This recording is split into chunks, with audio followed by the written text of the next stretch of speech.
है, मगर वो कर्म ऐसे नहीं होते ना। कर्म बंधन में ऐसा आ जाता है, विकारों में, काम क्रोध लोभ मोह अहंकार में, विकारों में ऐसा आ जाता है। तो शरीर छोड़ने के बाद भी उसको फिर या तो रिबॉर्न होता है या तो 3 तत्वों में घूमती रहती है आत्मा। क्या बाबू जी ये पॉसिबल है कि मनुष्य अपने कर्म बंधन जल्दी से जल्दी पूरी करके यहाँ से निकल जाए? मनुष्य को अगर कर्म बंधन से मुक्त होना है तो आत्मा में पावर चाहिए ना। पहले तो अपने आप को समझो मैं कौन हूं, कहां से आया हूं और मुझे कहां जाना है, ये लक्ष्य तय करें ना। पहले तो अपने आप को जाने ना, खुद को पहचाने, सेल्फ रियलाइजेशन करें। तो गीता में कहा है तू आत्मस्वरूप बंधुत परमात्मा को याद कर तो मैं सब पापों का विनाश कर दूंगा और अंत में परम धाम ले जाऊंगा, बोला होगा गीता में भगवान ने। और गीता सर्वशास्त्र शिरोमणि। तो बाबू जी इतनी बार ये चक्र घूम गए तो कोई गया कि नहीं परम धाम? अभी ऊपर जा मतलब परमधाम तो जाने के लिए बहुत मेहनत है, मगर ये दूसरे लोक में जाते हैं, फिर पुरुषार्थ करते हैं, फिर तीसरे लोक में जाते हैं।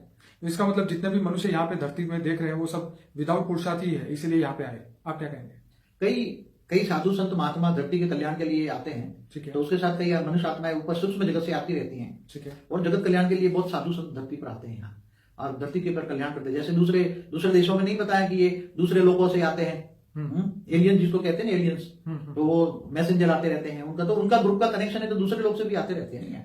बाबू जी मैंने एक एपिसोड देखा था जिसके अंदर चाइना के अंदर जो बहुत पुराना जो दुनिया की सबसे बड़ी दीवार है जिन्होंने वो बनवाई थी, उन लोगों को भी ये ज्ञान था कि हम स्टार से आए हुए हैं और हमें वापस स्टार में जाना है। मतलब आज से 8-10 हजार साल पहले के मनुष्य भी जानते थे कि हमें वापस सितारों की दुनिया में वापस जाना है। और उनके लिए जब वो मरते थे तो अपनी कब्र के अंदर ये बहुत सारी चीजें रखते थे या वापस जा सके उसके लिए। कहने का मतलब ये है कि उस समय का मनुष्य भी ये जानता था कि हमें 4 सितारों की दुनिया में जाना है, लेकिन आज का मनुष्य जो है वो शायद इसके बारे में सोच ही नहीं रहा है। वो दूसरे जो एलियंस के बारे में कई हजारों लाखों साल पुरानी बातें बताई हैं, विदेशों में है ना, अमेरिका में, इधर। मैं एलियंस की बात नहीं कर रहा, मैं यहाँ यही बात कर रहा हूँ कि वो जो टारगेट था आत्माओं का कि भाई हमें वापस चांद की दुनिया में या चांद सितारों पे वापस जाना है क्योंकि हम वहां से आए। वो तो कई लोग जानते हैं कि हम सूर्य लोक से आए, दूसरे मतलब सितारों से आए, दूसरे सितारों में जाना है, वापस जाना है। हम यहाँ आए हैं, वापस जाने के लिए उन्होंने बहुत पुरुषार्थ किया है, मगर जा नहीं पाए अभी तक। जाने के लिए उसको विधि पता नहीं है ना, कैसे जाए।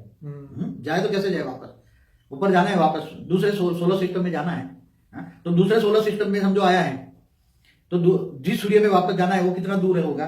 कोई समझो कि 1000 प्रकाश वर्ष दूर है, कोई 2000 प्रकाश वर्ष दूर है, कोई तो नजदीक से सबसे ज्यादा नजदीक वाला तारा भी 5 प्रकाश वर्ष दूर है। कितना?